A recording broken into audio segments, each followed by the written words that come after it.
예수님이 십자가에 죽으시고 부활한다는, 죽으시고 부활하는 이 사건을 기독교의 복음의 핵심이에요.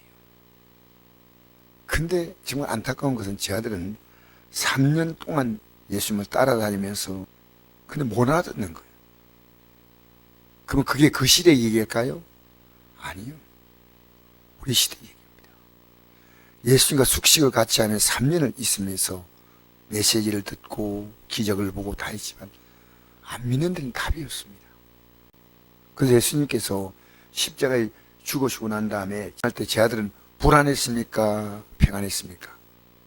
극도로 불안했죠. 그죠? 극도로 불안해가지고 유대인들 두려워해. 이 말은 예수님이 죽었으니까 예수님에게 속한 자기들도 죽을 수 있다는 그 두려움으로 문을 닫았는데 예수께서 오사, 그러니까 문 열었지 않았어요. 예, 가운데 서서 이르시되 너에게 평강이 있을지어다.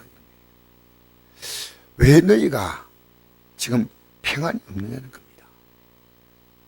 여러분, 이 기독교는요, 이 땅에 살 때 평안, 이 땅에 살면 끝나면 영광, 이 기독교예요.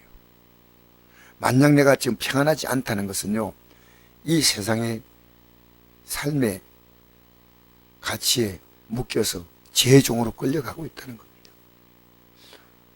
우리가 죽음을 해결할 수 있는 그 놀라운 복음이라면 죽은 자의 복음은 산 자의 복음이에요. 아니, 죽은 자를 살리시는 그 하나님의 능력을 가지고 이 땅에서 왜 못 살아갑니까?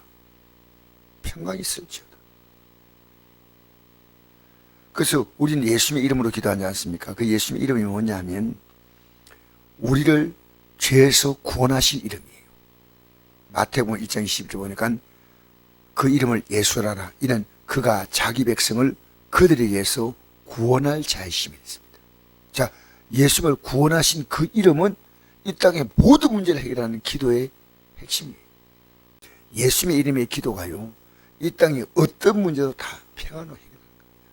평안은 마음이 평안한 게 아니고 그것도 당연하지만 하나님이 우리 인생의 문제를 해결하시겠다는 겁니다. 죽음까지 해결하는데 뭘 해결 못합니까? 평안! 이건 막연한 말이 아닙니다. 그래서 예수님이 땅에 탄생할 때 천사가 노래하죠. 지극히 높은 것은 하나님께 영광이요, 땅에서는 하나님이 기뻐하심을 입은 사람들 중에 평하다. 기뻐하심 입은 사람들, 기뻐하심을 입은 사람, 그 기뻐하심 입은 뭡니까? 예수님의 십자가에 죽고 부활하신 그 기뻐하심 있는 거예요. 이게 누구를 위한 사건입니까? 나를 위한 사건이에요. 그리고 왜 이 기독교가 이 복음 앞에서 정말 이 복음의 가치를 처음에 붙들고 나왔다가 어느 순간에 이 세상 가치를 붙들고 있다는 거예요. 병원에 갈 힘이 있으면 교회 나오죠. 병원에 갈 힘이 없고 누워있는 사람 못 고치면, 병원에 갈 힘이 있으면 주 앞에 나오면 하나님이 그를 불쌍히 보지 않겠습니까? 휠체어를 타고 가든지 뭘 하나님 앞에 나와서 기도하면 하나님이 해결하십니다. 할렐루야. 그렇게 예수님은 부활하시고 난 다음에 봐라, 이제 이 사실을 믿고 너희들 두려워할 거 없어. 내가 너희들을 위해서 십자가에 죽었고 부활했으니까 이것은 내가 부활할 사건이 아니고 너희들이 부활할 사건이에요. 왜? 예수님은 누구십니까? 하나님이시지 않습니까? 그분은 부활할 이유가 없는 분이에요. 영원히 죽을 수 없는 생명의 주인이십니다. 그러니까 평강이 있을지어다. 그러니까 지금 못 믿고 있다 이 말입니다. 이 평강이 있을지어다는 것은 없다는 것은 못 믿고 있다는 얘기입니다. 왜 기독교인들이 그렇게 불안하게 삽니까? 예수님의 십자가의 죽으심과 부활의 이 사건을 믿지 않으니까요. 믿지 않으니까. 이 사건을 믿고 살면 어떤 문제마다 다 평안이에요. 디모데전서 4장 4절 보니까 이런 말씀 있잖아요. 하나님께서 지으신 모든 것은 선함에 감사함으로 받으면 버릴 것이 없나니 하나님 말씀과 기도로 거룩하여 집니다. 해결된다는 겁니다. 그리고 이 말씀하시고 봐라, 손과 옆구리를 보여줬습니다. 이게 뭔 표식입니까? 손과 옆구리. 옆구리와 손을 왜 보여주십니까? 십자가에 죽은 그 흔적입니다. 분명한 못 박힌 흔적과 창 찔린 흔적이 있습니다. 제 아들이 주를 보고 기뻐하더라. 아, 맞구나. 예수께서 또 이르시되 너에게 평강이 있을지어다. 다시 한번 강조하는 겁니다. 예수님의 부활은 바로 우리의 부활입니다. 우리의 영광이에요. 아버지께서 나를 보내신 같이 나도 너희를 보내노라. 자, 이 땅에 우리가 살아있는 이 사명을 지금 말하고 있습니다. 우리가 이 땅에 왜 살아있느냐? 제일 중요한 사명은요, 예수님이 이 땅에 왜 오셨냐? 아버지께서 나를 보내신 것은 달리시는 십자가입니다. 우리의 죄를 위해서. 근데 나도 너희를 보낸다는 것은 이 아버지께서 나를 보내신 같이 나도 보내는 것은 내가 십자가에 달리는 이 사건의 의미를 전하는데, 그 전하는 너희들이 지어야 될 십자가는 지우고 가는 십자가, 지고 가는 십자가. 그러니까 마태복음 16장 24절에 또 누가복음 9장 23절에 이런 말씀이 있습니다.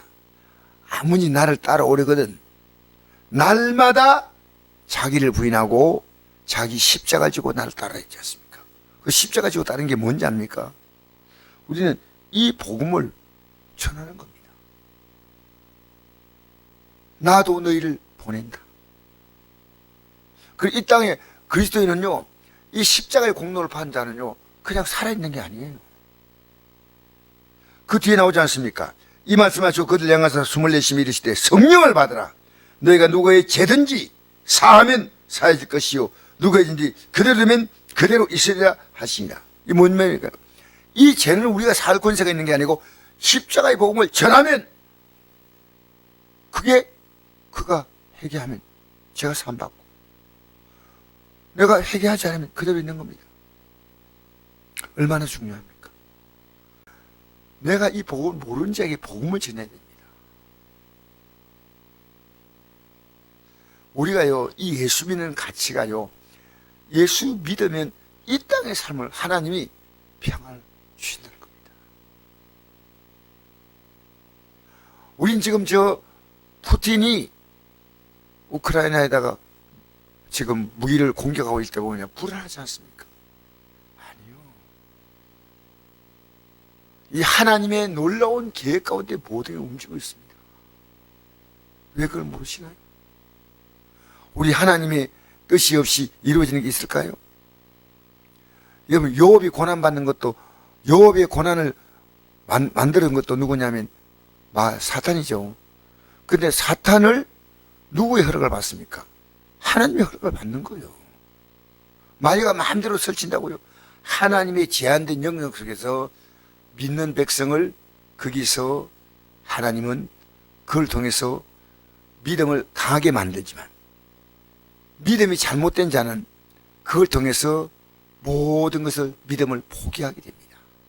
두 가지입니다. 어려움 만나면 믿음을 포기하는 사람이 있는 반면에 뭡니까? 믿음으로 더 굳세지는 사람이 있죠. 그러니까 항상 문제가 오면, 코로나가 와도 더 강해지는 사람이 있습니다. 물러가는 사람이 있고요. 그러니까 우리가 이 땅에 살면서 하나님이 이렇게 우리를 복 주실 때요, 믿음이 더 강해져야지. 그런 복받을 가치가 있는데 안 되니까 애야, 하나님 말씀은 하지 않지만 영어로 말씀하셔요. 내 나라. 마귀는요, 우리의 삶을 파괴시키는데 쓰임받는 악한 영이고요, 하나님은 뭡니까? 생명을 주시되 넘치게 주시는 분이십니다. 그래서 오늘 여기 우리 왜 모였습니까? 우리는요, 평강이 있을지어다. 할렐루야. 지금 우리는요, 문제 해결이 중요한 게 아니고요, 하나님과의 관계가, 이 평강의 첫째는요, 하나님과의 관계를 바로 하고 있지 않다는 겁니다. 아무리 예수님이 십자가에 죽었다가 부활한다고 믿었다면 예수님이 3일 만에 산 날 기대를 가져야 되는데 오히려 문을 꼭꼭 걸어 잠그고 있다니까. 여러분, 우리가 지금 문제 만났으면요, 이 문제가 예수님의 십자가에 죽음과 마찬가지입니다. 그러면 부활하지 않습니까? 이 문제를 통해서 우리는 믿음이 부활합니다. 근데 문을 꼭꼭 걸어 잠그고 있어요. 이 문제가 왔는데 기도자에 나와 있는데 문을 꽂고 걸어 잠그고 있다니까. 영적으로.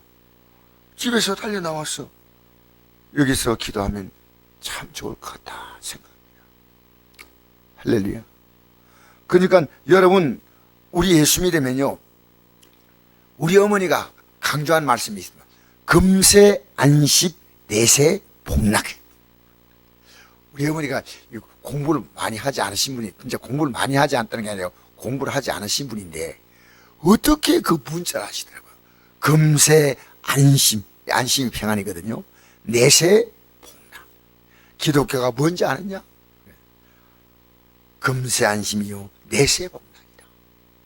그리고 이제 우리들이 믿음 생활이 시원찮으면 우리 어머니가 하는 말이 있습니다. 잘 될 줄 아나. 잘 될 줄 아나 그러셔요. 하나님이 복 주셔야 된다. 하나님이 복 주지 않으면 우리의 수고가 헛되다. 금세 안심 내세 복락. 그리고 우리가 어떤 지역 가면 뭘 빌려야 했습니까? 제일 먼저. 그렇죠. 복음이 들어가면 평안이 가는 겁니다. 지금 우리가 세상 따라 불안한 것은요, 세상에 묶여 있어. 내가 복음에 묶여 있으면 평안한데 세상에 묶여 있으면 어떨까요? 그렇죠. 우린 복음에 묶여 있으면 평안함이 옵니다. 왜? 이건 하나님이 모든 걸 책임지는 거예요. 그러나 세상에 묶여 있으면 뭡니까? 불안한 겁니다. 그러니까 이사야 41장 10절에 이런 말씀이 있죠. 두려워하지 말라.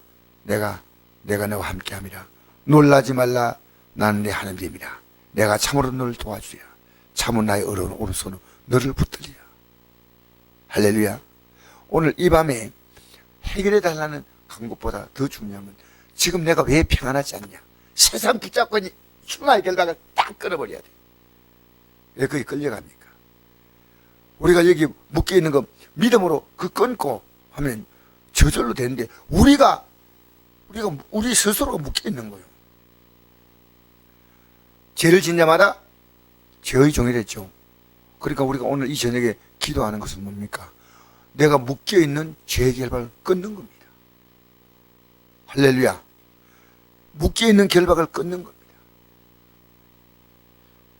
오늘 이 저녁에 기도할 때 우리가 이 죄 문제가 해결된다면 못 받을 복이 없는 게 성경에 일관된, 구약은 모든 재앙, 요즘 말하면 연병, 코로나조차도 하나님 앞에서 바로 산다면 연병을 제거해 주십니다.